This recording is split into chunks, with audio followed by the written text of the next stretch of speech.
Serie, our world. You alright? How you doing? Oh man, all good. A little bit wet, it's raining and I'm walking, so I'm sure we can get through this without spoiling the audio quality. Let's see. We'll test our equipment and technology now. Okay, so I know you're busy, so we'll quickly go through the results.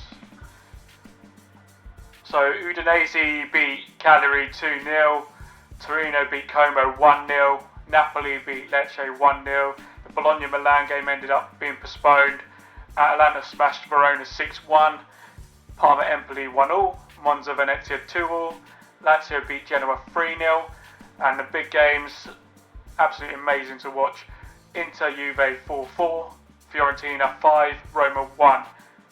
Okay, any of the games you want to talk about or mention? Yeah, for sure. I have a few. It was an exciting weekend, lots of crazy stuff happened. But for me, just a couple of points. So I want to start low and then we get into the craziness. But just on Juric, I'm seeing a lot since last night's loss to Fiorentina, heavy loss. His job's under fire. Yeah. For me personally, I think we've said it many times, very stupid decision to get rid of De Rossi after a short time. Only to put Juric in. It's quite plain to see it wasn't De Rossi's fault at all, right? So just from your side, what do you reckon the direction's going to be? Do you think he'll go? If he goes, I reckon they're going to do what normal Italian clubs do, and because De Rossi's still on the wage, isn't he? They still have to pay him, so they'll probably ask him to come back. I think. If not, it's going to be. You got to think about this. They can't be paying De Rossi Juric when he goes as well, and then a new manager. They're probably going to struggle with that. So I reckon they'll ask De Rossi back, but whether he comes back is a different matter. Did they fit that type of thing? I don't know if Roma were the type of club that Juric was going to thrive at or not, like the type of players and stuff. And when he did the 2 substitutions in the first half, I thought that's going to make or break. If it works out, he's going to be held a hero. If not, this stuff's going to happen, and that's what happened really. Crazy. It was a brilliant game. It was still brilliant to watch. And after, I said last time, that after the European results, I think we all needed this. I think most of these teams needed to release steam. Obviously, the Bologna-Milan game ended up being postponed, but the rest of the results and games were, well, from what I saw, I didn't see everything because, as you know, I won't go in too deep into it, but I was unable to watch all the games.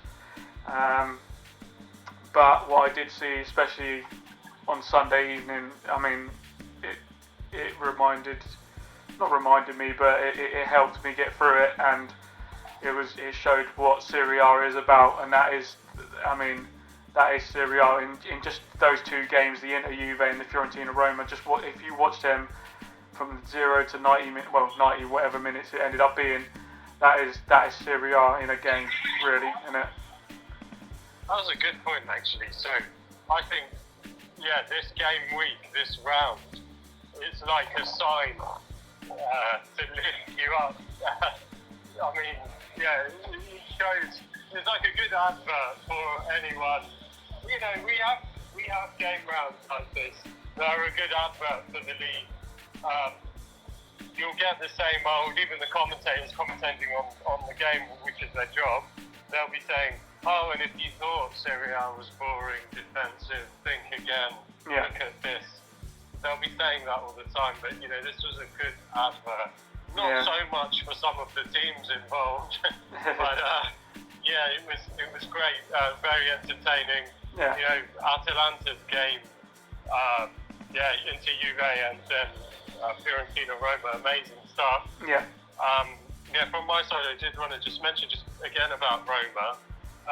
So there was a statistic that came out, and they said, take a look, Sule cost 15 mil, right? Yeah. Fiorentina, for that same money, they brought in Keane, Bove, De Gea, Gosens, Fofana, Italy. Yeah. So there's a lot of thinking to do. As usual, I say this to you, I don't think I've said it too publicly, and I'll hold back a bit because we might have some Roma fans among the listeners, but for me, they've been a bit of a joke for quite a long time, and that's putting it very lightly. You've heard me say worse things about them, but it's frustrating. I want to see them do good. I want to see them represent Serie on the big stage, but they always seem to get humiliated, and that was even now in the league. Yeah, that's what I actually messaged you, I think, last night, was they're actually doing a European performance in the league for once. Usually they save their form for the league and then mess up in Europe. I mean, and let's be honest, I think Roma fans wouldn't be surprised you're saying that because they've had to watch it themselves and endure it and go through it. So they're aware anyway, but it is just one of those things. The team doesn't seem to turn up, and I don't know why. They can play well for a bit, and then all of a sudden they seem to get these freak score lines against them. It's been happening for a long time. That it just happens, these freak things, and considering the players they've got, you're just like, how are they doing this? I mean, somehow they always seem to make it into Europe, and then that's it.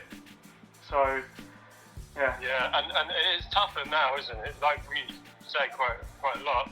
Napoli and Atalanta being up there also in the last few seasons, even Bologna, means it's much harder for the league gets tougher every year. Every year it's tougher. I can't remember where it's been a decline really for a long time. So Roma really they have to work for it. I know they've got the history, fan base, they've got the money, but it's not enough. No, well, it's not if you rip it properly. They're not choosing the managers. They're not. Everything's a mess basically. Needs a lot more thinking. Well, complete revamp. As I say, I understand that from an Italian point of view, that there's not much money in the country as such, but there is still rich Italian people there who should be the ones looking into owning these like the old school used to. Do you know what I mean? Unfortunately, now they're all. I know in one way you can say the money's coming in, but it's still the value in Serie A is still seen much lower than its actual worth. Do you know what I mean? And you get all these. I know they're part Italian and that, but they don't seem to really care too much about the sport itself or the people who were involved in the sport. It's more about what can we do as a business to get as much money out of this as possible, and that's it. And as they say, like from the Roma point of view, Totti, De Rossi, all that, just chucked in it.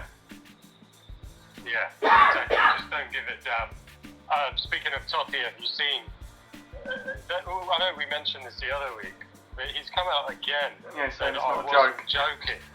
Yeah, this is no joke. So I'm interested. I mean, I personally don't want to see him mess up his legacy. No, exactly, and. But let's see if he joins a smaller club and bangs in a few goals.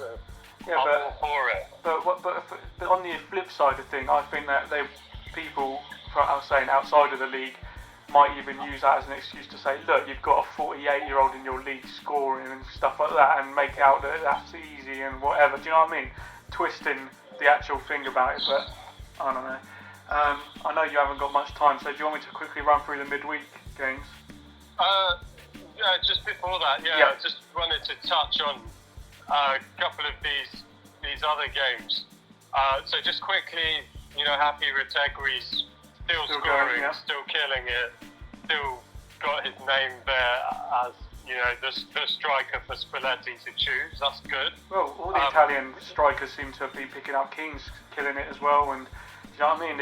And there's still Scamacca to come back and stuff like that, and Luca's on fire as well. So I was saying they've been complaining for a while, but I mean even some of these players, I mentioned them a long time ago, and I remember I put it on, I can't remember what it was, like a message board or something, or it was just a story.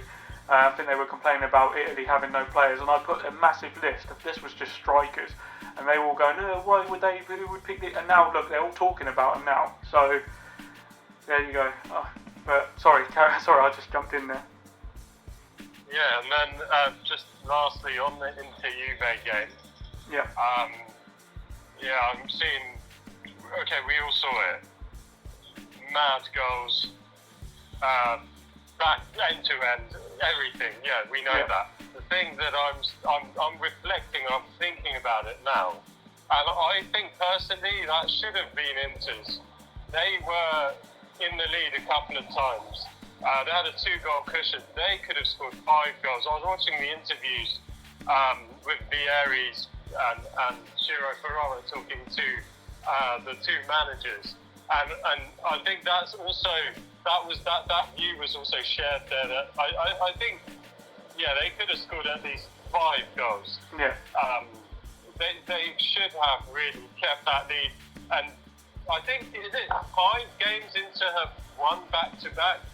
But if you look at those 5 games, they've either done it very late, like the Young Boys game in the Champions League, or they've conceded, and it's been very close, the scoreline. Yeah. So I obviously don't want to take anything away from Juve. You know, Yildiz came on, earned that Man of the Match award, and brought them back back into that game. But still, I think that was more an Inter loss than it was, something for Juve there. So this is just my thoughts on that game. If you're looking at it like that, but overall, yes, very entertaining. Still going to go home in a bit and watch the highlights again. Well, you can see them on the channel. Yeah, they're up there. What did you think of the game? I'll be watching it through our channel, through our playlist. The season Anyone playlist. listening, go and do that. Yeah, but tell me what did you think overall then about that game? From a neutral point of view, very entertaining, really good. I think the result overall was fair, but as you say, I think Inter did hold the advantage and should have done better in the defensive point of view of holding that lead. But at the same time, I did say before the game, it's either going to be a low draw or a high scoring one, and that's what happened. And I think because the way the teams have been playing, especially how they played in Europe in the week, I mean, Inter got a slight excuse because I think Young Boys' pitch is plastic or something. But But apart from that, they still should be winning. They're still on the same level, and considering their type of players they've got, they still should have been. Do you know what I mean? They should have done much better than they did. So I think the score, they both kind of released what they did in midweek and we'll go for it, and that was it, and that's what it was. So obviously there's pros and cons. Scoring that many goals is always good, but conceding that many goals is not good. So it's going to be It's going to be what's going on in the next games. Juve have got Parma and Inter have got Empoli, so they've got no excuses to carry that on. I say that Empoli and Parma have done well this season, but they have started to drop off in the last couple of weeks or so. So we have to see what happens there. Exactly. And I'll let you go through the results as you were saying. Just to also drop quickly, Conte's back. Yeah. He's there. He's the real winner of that game yesterday. Yeah. He's smashing it. He's up there. Let's see what happens with that too. Yeah, I was going to say, the thing with Napoli, even when they're not doing as well, they're getting the results. I mean, I know they even if they're winning by a penalty or something like that, they're still scraping those results, and that's what happens usually for a winner in the league, isn't it? Even when they're playing bad, and that's what makes. That's what I find in the league is that every team is going to go for a bad patch at some point, whether it's the beginning, middle, or end. They all go for some sort of patch. But it's how they get through that, and whether they get the results or they just, you know what I mean, even draws and stuff like that, or they are coming out. And if they are winning those games where they're playing poorly or not conceding or whatever, then that's where you know they can win the league. And there's plenty of teams that say all it takes is a run of even 5-6 games on the spin or something like that, where they get the results that you can go on and win it. But yeah, I'd say I'll just mention the midweek games because they start tomorrow. We've got Lecce Verona at 5:30 and Cagliari Bologna at the same time. The evening game is Milan v Napoli, 7:45. On Wednesday at 5:30 we've got Empoli Inter and Venezia Udinese, and then at 7:45 is Atalanta Monza and Juve Parma, and then that rounds off on the Thursday with Genoa Fiorentina at 5:30, and then we've got in the evening time at 7:45 Roma Torino and Como Lazio. So, and then we've got obviously the week after we'll sort that out on the Friday. But yeah, Serie A just keeps going and going. It does, and so does Balotelli. Yeah, he's coming back. Is he going to make a debut against Fior? Let's see. Yeah, and as you mentioned when we were talking yesterday, the contract, that is very interesting, and it's something we want to see more of, isn't it? I can't remember as I said, I don't remember if I said it on here, and I think I may have, but I know I definitely said it to you before, how football should be, and that's what they're doing. They've covered themselves as well. If he ends up messing around like he has at other teams, they can terminate the contract. That's it. I think in December they can terminate or something, or even before, whatever. It may even be any point, but to be on a basic salary, per appearance, per goals, all that stuff is what he gets his bonus, and that's how he's got to earn his contract. And it's a 1-year contract, but, well, let's say 1 year to the end of the season, so it's not even a year contract. He needs to earn another year for next season and beyond.